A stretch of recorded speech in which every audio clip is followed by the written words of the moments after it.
Welcome to the Learning Pines YouTube. We hope this video helps. You start by shutting down and removing power immediately. This prevents electrical damage.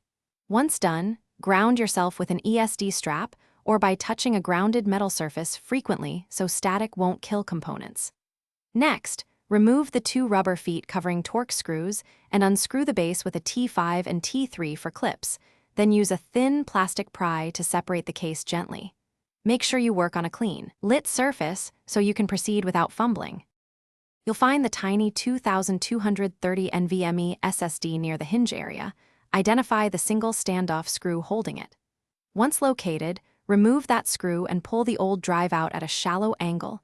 Gentle, steady pressure is key. When installing the new drive, insert it at the same angle until the gold fingers are fully seated, then press down and secure the retaining screw. Make sure the connector is aligned. Forcing it will bend pins or break the socket, so double-check alignment before tightening. You reattach the base by snapping the clips back and reinstalling the torque screws, then put the rubber feet back in place.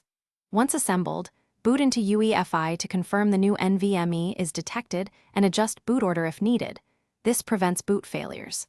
Next, reinstall Windows or restore your disk image from a recovery USB or external drive. If the drive isn't detected, reseat the SSD and check the screw. Sometimes a loose connection or bent pin is the culprit. Try that before more invasive trouble. Thanks for watching. Consider subscribing if we helped you.